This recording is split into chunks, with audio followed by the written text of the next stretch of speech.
नमस्कार दोस्तों, मेरी भाषा हिंदी भाषा परिवार में आप सभी का एक बार फिर से स्वागत है। आज हम पढ़ेंगे कृष्णा सोबती जी की बहुचर्चित कहानी सिक्का बदल गया। कृष्णा सोबती नई कहानी आंदोलन से जुड़ी हुई कहानीकार हैं। वैसे तो उन्होंने बहुत कहानियाँ नहीं लिखी हैं, लेकिन जितनी भी कहानियाँ उन्होंने लिखी हैं वो अपना महत्वपूर्ण स्थान रखती हैं। कृष्णा सोबती की कुछ कहानियों में देश विभाजन और सांप्रदायिकता की त्रासदी, यातना और विडंबना का जो चित्रण हुआ है वो हम देख सकते हैं। सिक्का बदल गया कहानी भी इसी तरह की कहानी है, जहां मानवीय प्रेम के लुप्त हो जाने के बावजूद सद्भाव का एक संदेश इस कहानी के माध्यम से दिया गया है। इस कहानी की पृष्ठभूमि में संबंधों के अचानक बदल जाने और उनके झूठे पड़ जाने की पीड़ा को संवेदनशीलता के साथ अभिव्यक्त किया गया है। एक लंबे समय से सहानी का चिनाब के पानी से गहरा लगाव रहा है। इसी के किनारे वह दुल्हन बनकर उतरी थी और जिसमें वह अब भी अपना नहाना धोना जारी रखे हुए थी। देश विभाजन के बाद राजनीतिक सामाजिक स्तर पर जो बदलाव आया उसने सहानी के सारे लगावों को अचानक तोड़ दिया। पुराने मानवीय संबंधों का स्वरूप ही पूरी तरह से बदल गया और ऐसे में सहानी उस मुस्लिम बहुल आबादी के बीच अकेली हो जाती है। ऐसा अकेलापन, ऐसी विवशता उसने पहले कभी महसूस नहीं की थी। बेजान सी सहानी की ओर देखकर बेगू सोचता है, क्या गुजर रही है सहानी पर? मगर क्या हो सकता है, सिक्का बदल गया है। सहानी लंबे अरसे से जुटाई गई सारी चीज़ों, रिश्ते नातों एवं पड़ोसियों की माया ममता को झटके से तोड़कर आगे बढ़ जाती है। आसपास खड़ा जन समूह रो रहा है उसकी नेक नियति पर। लोग बेबस है कि वे सहानी को नहीं रख सके, लेकिन सहानी फिर भी अपनी उदारता और स्नेह बांटे जा रही है। कृष्णा सोबती ने सिक्का बदल गया कहानी में मनुष्य की व्यवस्था का अत्यंत करुण चित्रण किया है। बदलाव की आंधी में मानवीय मूल्य भी बदल जाते हैं, पर वे अचानक इस तरह से बदल जाते हैं जिनको पहचानना मुश्किल हो जाए। लेकिन देश विभाजन यहाँ की जनता के लिए एक ऐसी त्रासदी थी जिसे सामान्य बदलाव की संज्ञा हम नहीं दे सकते। विभाजन के बाद जो परिस्थितियां बनी उसमें एक आदमी दूसरे आदमी को पहचानने के लिए तैयार नहीं था। सदियों से एक साथ रहते आए लोग अचानक एक दूसरे के दुश्मन बन गए थे। ये सांप्रदायिकता चेतना का विस्फोट था जिसमें राजनीति की भी बहुत बड़ी भूमिका थी। हाँ, ये जरूर है कि घृणा और हिंसा के उस बर्बर अभियान में कुछ ऐसे लोग बच गए थे जो मानवीय मूल्यों से एकदम खाली नहीं हुए थे। संवेदना के कुछ कतरे उनकी आत्मा में बचे रह गए थे। वही कतरे सिक्का बदल गया में सहानी को विदा करते समय आंखों में ढुलक पड़े थे, अपनी व्यवस्था और कशिश के साथ। आइए पूरी कहानी को पढ़ते हैं और देखते हैं सहानी के साथ क्या क्या होता है। कहानी सिक्का बदल गया। खद्दर की चादर ओढ़े, हाथ में माला लिए सहानी जब दरिया के किनारे पहुंची तो पो फट रही थी। आसमान के पर्दे पर लालिमा फैलती जा रही थी। सहानी ने कपड़े उतारकर एक ओर रखे और श्री राम करती पानी में हो ली। अंजलि भरकर सूर्य देवता को नमस्कार किया, अपनी उनिंदी आंखों पर छींटे दिए और पानी से लिपट गई। चनाब का पानी आज भी पहले सा सर्द था। लहरें लहरों को चूम रही थी। सामने कश्मीर की पहाड़ियों से बर्फ पिघल रही थी। उछल उछल आते पानी के भंवरों से टकराकर कगार गिर रहे थे, लेकिन दूर दूर तक बिछी रेत आज न जाने क्यों खामोश लगती थी। सहानी ने कपड़े पहने, इधर उधर देखा, कहीं किसी की परछाई तक न थी, पर नीचे रेत में अनगिनत पाँवों के निशान थे। वह कुछ सहम सी उठी। आज इस प्रभात की मीठी नीरवता में न जाने क्यों कुछ भयावना सा लग रहा है। वह पिछले 50 वर्षों से यहाँ नहाती आ रही है। कितना लंबा अरसा है, सहानी सोचती है। एक दिन इसी दरिया के किनारे वह दुल्हन बनकर उतरी थी और आज शाहाजी नहीं, उसका वह पढ़ा लिखा लड़का नहीं।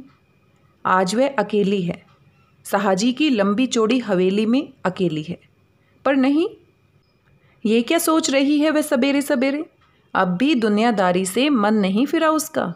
सहानी ने लंबी सांस ली और श्री राम करती बाजरे के खेतों से होते घर की राह ली। कहीं कहीं लिपे पुते आंगनों पर से धुआं उठ रहा था। टन टन बैलों की घंटियां बज उठती हैं। फिर भी कुछ कुछ बंधा बंधा सा लग रहा है। सहानी ने नजरें उठाई। ये मीलों फैले खेत अपने ही हैं। भरी भराई नई फसल को देखकर सहानी किसी अचानक के मोह में भीग गई। यह सब सहानी की बरकतें हैं। दूर दूर गांव तक फैली हुई जमीनें, जमीनों में कुएं, सब अपने हैं। साल में 3 फसल, जमीन तो सोना उगलती है। सहानी कुएं की ओर बढ़ी, आवाज दी, शेरे शेरे, हसैना हसैना। शेरा सहानी का स्वर पहचानता है। वह न पहचानेगा? अपनी माँ जैना के मरने के बाद वह सहानी के पास ही पलकर बड़ा हुआ। उसने पास पड़ा गंडासा शटाले के ढेर के नीचे सरका दिया।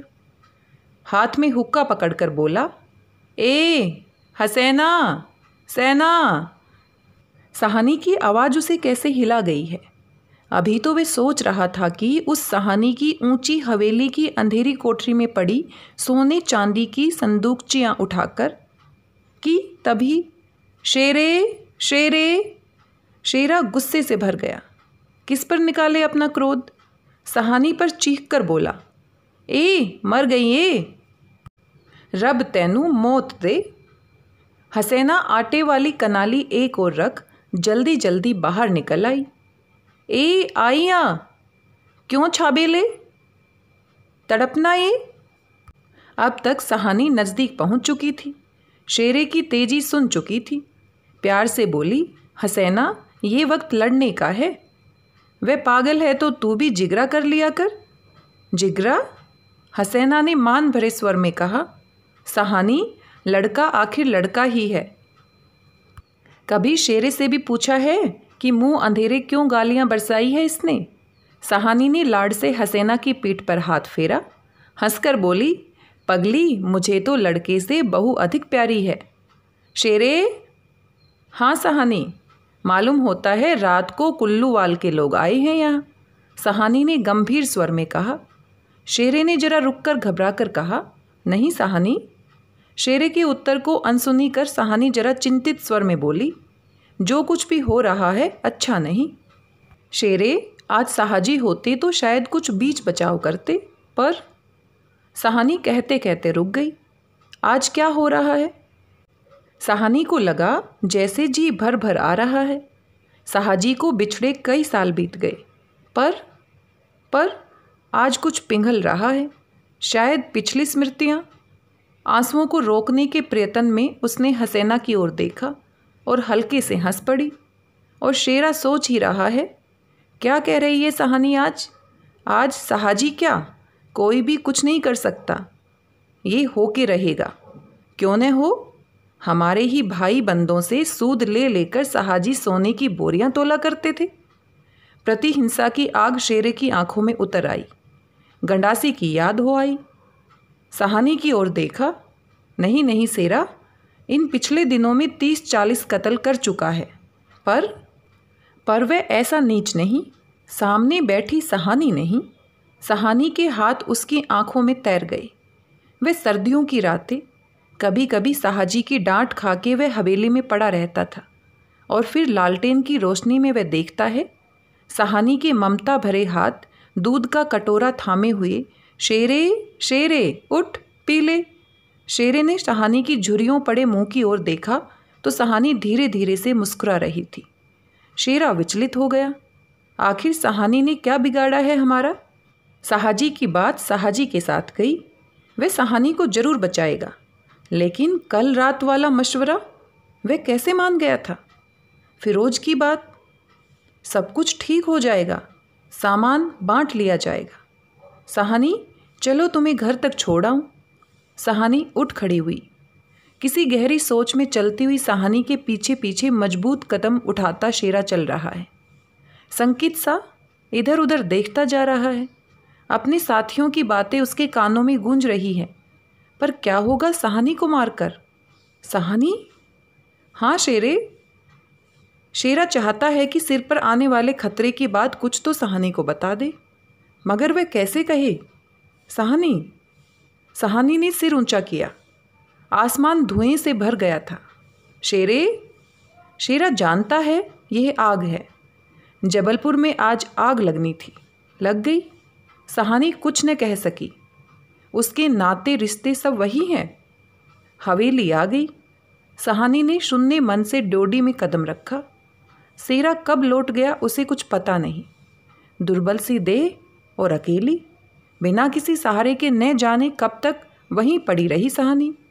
दोपहर आई और चली गई। हवेली खुली पड़ी है। आज सहानी नहीं उठ पा रही है, जैसे उसका अधिकार आज स्वयं ही उससे छूट रहा है। साहाजी के घर की मालकिन, लेकिन नहीं, आज मोह नहीं हट रहा है, मानो पत्थर हो गई हो। पड़े पड़े शाम हो गई, पर उठने की बात फिर भी नहीं सोच पा रही। अचानक रसूली की आवाज़ सुनकर चौंक उठी। सहानी, सहानी, सुनो, ट्रंके आती हैं लेने। ट्रंके? सहानी इसके सिवाय और कुछ न कह सकी। हाथों ने एक दूसरे को थाम लिया। बात की बात में खबर गांव भर में फैल गई। बीवी ने अपने विकृत कंठ से कहा, सहानी, आज तक कभी ऐसा न हुआ, न कभी सुना। गजब हो गया, अंधेर पड़ गया। सहानी मूर्तिवत वहीं खड़ी रही। नवाब बीबी ने स्नेह स्नेह उदासी से कहा, सहानी, हमने कभी न सोचा था। सहानी क्या कहे कि उसी ने ऐसा कब सोचा था। नीचे से पटवारी बेगू और जेलदार की बातचीत सुनाई दी। सहानी समझी कि वक्त आ पहुंचा। मशीन की तरह नीचे उतरी, पर डोडी ने लांग सकी। किसी गहरी, बहुत गहरी आवाज़ से पूछा, कौन है वहाँ? कौन नहीं है आज वहाँ? सारा गांव है, जो उसके इशारे पर नाचता था। कभी उसकी आसामियाँ हैं, जिन्हें उसने अपने नाते रिश्ते से कभी कम नहीं समझा। लेकिन नहीं, आज उसका कोई नहीं है। आज वह अकेली है। ये भीड़ की भीड़, उनमें कुल्लूवाल की जाट, वह क्या सुबह ही नहीं समझ गई थी? बेगू पटवारी और मस्जिद के मुल्ला इस्माइल ने जाने क्या सोचा, सहानी के निकट आ खड़े हुए। बेगू आज सहानी की ओर देख नहीं पा रहा। धीरे से जरा गला साफ करते हुए कहा, सहानी, रब नू यही मंजूर सी। सहानी के कदम डोल गए, चक्कर आया और दीवार के साथ लग गई। इसी दिन के लिए छोड़ गए थे सहाजी उसे। बेजान सी सहानी की ओर देखकर बेगू सोच रहा है, क्या गुजर रही है सहानी पर। मगर क्या हो सकता है, सिक्का बदल गया है। सहानी का घर से निकलना छोटी सी बात नहीं। गांव का गांव खड़ा है। हवेली के दरवाजे से लेकर उस दारे तक, जिसे सहानी ने अपने पुत्र की शादी में बनवा दिया था, तब से लेकर आज तक सब फैसले, सब मशवरे यहीं होते रहे हैं। इस बड़ी हवेली को लूट लेने की बात भी यहीं सोची गई थी। ये नहीं कि सहानी कुछ न जानती हो, वह जानकर भी अनजान बनी रही। उसने कभी बैर नहीं जाना, किसी का बुरा नहीं किया। लेकिन बूढ़ी सहानी ये नहीं जानती कि सिक्का बदल गया है। देर हो रही थी। दाऊद खां जरा अकड़ कर आगे आया और डोडी पर खड़ी निर्जीव छाया को देखकर ठिठक गया। वही सहानी है जिसके साहाजी उसके लिए दरिया के किनारे खेमे लगवा दिया करते थे। यह तो वही सहानी है जिसने उसकी मंगेतर को सोने के कर्ण फूल दिए थे मुँह दिखाई में। अभी उसी दिन जब वह लीक के सिलसिले में आया था तो उसने उदंडता से कहा था, सहानी, भागोवाल मस्जिद बनेगी, 300 रुपया देना पड़ेगा। सहानी ने अपने उसी सरल स्वभाव से 300 रुपया आगे रख दिए थे। और आज सहानी, दाऊद खां ने आवाज़ दी। वह थानेदार है, नहीं तो उसका स्वर शायद आंखों में उतर आता। सहानी गुमसुम कुछ न बोल पाई। सहानी डोडी के निकट जाकर बोला, देर हो रही है सहानी, कुछ साथ रखना हो तो रख लो। कुछ साथ बांध लिया है? सोना चांदी? सहानी अस्फुट स्वर में बोली, सोना चांदी? जरा ठहर कर सादगी से कहा, सोना चांदी बच्चा, वह सब कुछ तुम लोगों के लिए है। मेरा सोना तो एक एक जमीन में छिपा है। दाऊद खां लज्जित सा हो गया। सहानी, तुम अकेली हो, अपने पास कुछ होना जरूरी है। कुछ नकदी ही रख लो। वक्त का कुछ पता नहीं। वक्त? सहानी अपनी गीली आंखों से हंस पड़ी। दाऊद खां, इससे अच्छा वक्त देखने के लिए क्या मैं जिंदा रहूंगी? किसी गहरी वेदना और तिरस्कार से कह दिया सहानी ने। दाऊद खां निरुत्तर है। साहस कर बोला, सहानी कुछ नकदी जरूरी है। नहीं बच्चा, मुझे इस घर से। सहानी का गला रुंध गया। नकदी प्यारी नहीं, यहाँ की नकदी यहीं रहेगी। शेरा पास आ खड़ा हुआ। दूर खड़े खड़े उसने दाऊद खां को सहानी के पास देखा तो शक गुजरा कि हो न हो कुछ मार रहा हो सहानी से। खां साहब, देर हो रही है। सहानी चौंक पड़ी। देर? मेरे घर में मुझे देर? आंसुओं की भंवर में न जानी कहाँ से विद्रोह उमड़ पड़ा। मैं पुरखों के इस बड़े घर की रानी और ये मेरे ही अन्ने पर पले हुए। नहीं, ये सब कुछ ठीक नहीं।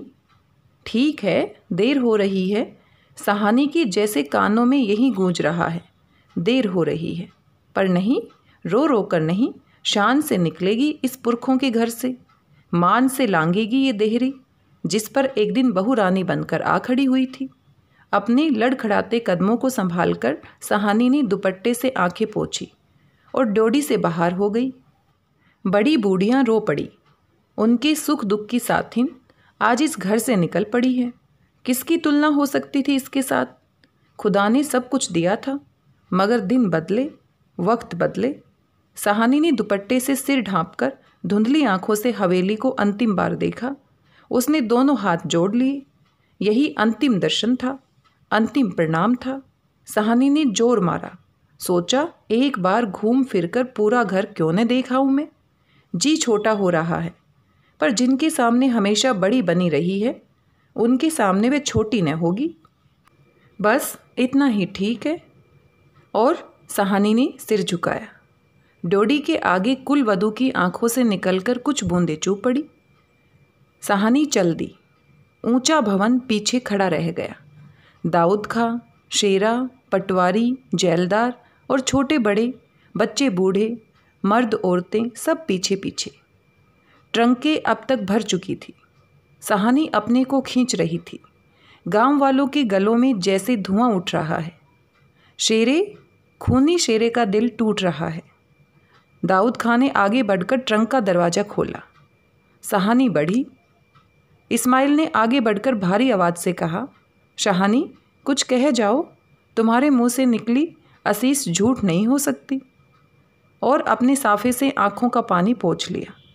सहानी ने उठती हुई हिचकी को रोककर रूंधे रूंधे गले से कहा, रब तहानु सलामत रखे बच्चा, खुशियाँ बख्शे। वह छोटा सा जनसमूह रो दिया। जरा भी दिल में मैल नहीं सहानी के। और हम सहानी को नहीं रख सके। शेरे ने बढ़कर सहानी के पांव छुए। सहानी कोई कुछ नहीं कर सका। राज भी पलट गया। सहानी ने कांपता हुआ हाथ शेरे के सिर पर रखा और रुक रुक कर कहा, तैनू भाग जागन चन्ना, ओ चांद तेरे भाग्य जागे। दाऊद खां ने हाथ का संकेत किया। कुछ बड़ी बूढ़ियां सहानी के गले लगी और ट्रंक चल पड़ी। अन्न जल उठ गया। वह हवेली, नई बैठक, ऊंचा चौबारा, बड़ा पसार एक एक करके घूम रहे हैं सहानी की आंखों में। कुछ पता नहीं ट्रक चल रहा है या वह स्वयं चल रही है।